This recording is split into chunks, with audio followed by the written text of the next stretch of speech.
বন্ধুরা, আমি আবার একটা নতুন রেসিপি নিয়ে চলে এসেছি। আগের ভিডিওটাতে আপনারা অনেকটাই আমাকে ভালোবাসা দিয়েছেন, তো তাই ভাবলাম আর একটা রেসিপি করি নতুন। তো চলো আমি কি কি লাগবে বলছি। এখানে 500 মাংস আছে। তো আজকে আমার ধনিয়া চিকেন বানাবো। তো এটা 500 মাংস আছে। তো এবার আমি এর মধ্যে দই দিয়ে দিচ্ছি।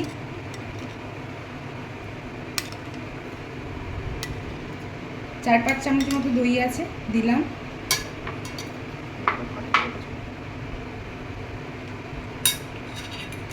যেটা আমি এটা ফাটিয়ে রেখেছিলাম একটু, ঠিক আছে। তো এবার পরিমাণ মতো একটু নুন দিচ্ছি, 2 চামচ। নুনটা আপনারা স্বাদ মতো দেবেন, আমি 2 চামচ দিলাম যেহেতু আমার 500 মাংস। এটাকে দিয়ে এরপরে একটু 1 চামচ হলুদ দিলাম। এবার এটাকে আমি ম্যারিনেট করব, করে এক সাইডে রেখে দেবো। বেশি হলুদ দিলাম না, কারণ যেহেতু ধনিয়া চিকেন করবো ধনে পাতায়, তো কালারটা তাহলে আসবে না, সেই কারণে অল্প একটু 1 চামচ হলুদ দিলাম। তো বন্ধুরা, এটা আমার ম্যারিনেট করা হয়ে গেছে। এটাকে 5-10 মিনিট একটু রেখে দেবো সাইডে, ঠিক আছে। তো বাদ বাকি যেটা আছে সেটা এবার দেখাচ্ছি কি করতে হবে। আচ্ছা, এবারে ধনিয়া চিকেন করার জন্য কি কি লাগছে সেটা আমি বলে দিচ্ছি। ফার্স্টে এটা আছে রসুন বাটা, আদা বাটা একসাথে। আমি এখানটা একটা বড় রসুন নিয়েছি, আর আদাটা দিয়েছি পরিমাণ মতো, ঠিক আছে। যেহেতু আমার 500 মাংস, তাই জন্য এবার যার যেরকম মাংস হবে সে সেরকম অনুযায়ী নেবে। আর পেঁয়াজটা কেরমভাবে কেটে রেখেছি, এটার কাজ পরে হবে, এটা আমি বলবো, এটাকে এখন দেবো না। আর এটার মধ্যে আমি একটা বড় পেঁয়াজ নিয়েছি, আর একটা ছোট মিডিয়াম সাইজে নিয়েছি। আর এখানে ধনে পাতা আছে, পুদিনা পাতা লাগছে, কিছু কাঁচা লঙ্কা লাগছে, আর লেবু লাগছে, ঠিক আছে। তো এরপর কি করব, এইগুলোকে আমি বাটবো মিক্সিতে। তার জন্য কিভাবে ভালোভাবে হয় কালার সেটা আমি বলবো। আচ্ছা, যে এটা বললাম পাতা, এই যে ধনে পাতা, পুদিনা পাতা, লঙ্কাটা এর মধ্যে দিয়েছি, আর লেবু রসটা দিচ্ছি যাতে কালারটা খুব ভালো হয়, মানে যে সবুজ কালারটা সেটা যেন এর ভালো ডিপ হওয়ার জন্য। তো এটা একটু দিতে হচ্ছে লেবুর রস।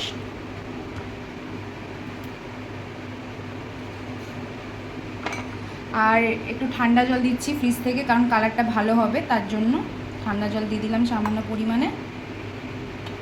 দিয়ে এটাকে আমি বেটে নেবো, দিয়ে কেমন কালার হবে দেখাচ্ছি। এরপর এখানে কিছুটা আমি তেল দিচ্ছি, পরিমাণ মতো। যে পেঁয়াজটা কেটে রেখেছিলাম সেটাকে এর মধ্যে ভাজবো, তার জন্য আমি এখানে তেল নিচ্ছি।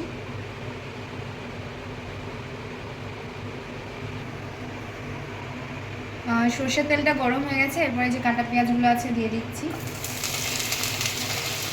দিয়ে এটা লাল লাল মতো হয়ে যাবে, যেরকম বেরেস্তা ভাজা হয় বিরিয়ানি, সেরকমভাবে ভাজবো। খুব একটা ডিপ করবো না, হালকাভাবেই করবো।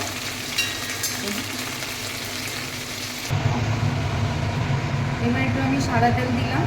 পেঁয়াজটা আমরা ভেজে নিয়েছি, যেহেতু ওটাকে পেস্ট করতে হবে তার জন্য ওটাকে আমরা ঠান্ডা করতে দিয়েছি। এই যে এরকম কালার হয়েছে, এরকম ভেজে নিতে হবে হালকাভাবে।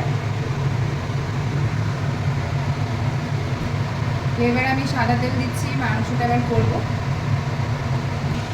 তেলটা গরম হয়ে গেছে, এর মধ্যে আমি দারচিনি দিলাম, 3টে এলাচ আর লবঙ্গ দিলাম। এবার একটু ভেজে নেবো। এটাকে একটু নেড়ে নিয়েছি। এরপরে আদা রসুনের যে পেস্টটা ছিল সেটা দিলাম, দিয়ে এটাকে একটু নেড়ে নেবো আবার ভালো করে। যে পেঁয়াজ বাটাটা ভেজে রেখেছিলাম ওটাকে আমি বেটে নিয়েছি মিক্সিতে, ভালো করে পেস্ট করে নিয়েছি। এবার আমি এটা দেবো এর মধ্যে। রসুন আদাটাও ভালো করে হয়ে গেছে, এর মধ্যে এবার দিচ্ছি।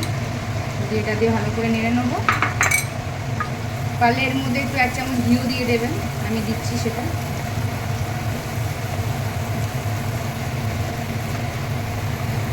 ঘি বা মাখন যা থাকবেন আপনারা দিতে পারেন।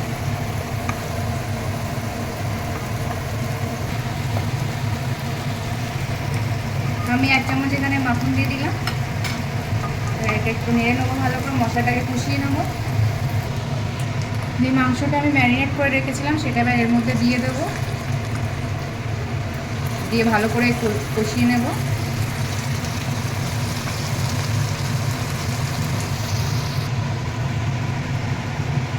মাংসটা আমি নেড়ে নিয়েছিলাম, এর মধ্যে এবার 1 চামচ ধনে গুঁড়ো দিলাম, 1 চামচ জিরে গুঁড়ো দিলাম, দিয়ে ভালো করে কষিয়ে নেবো। এটাকে ঢাকনা দিয়ে দেবো নেড়ে।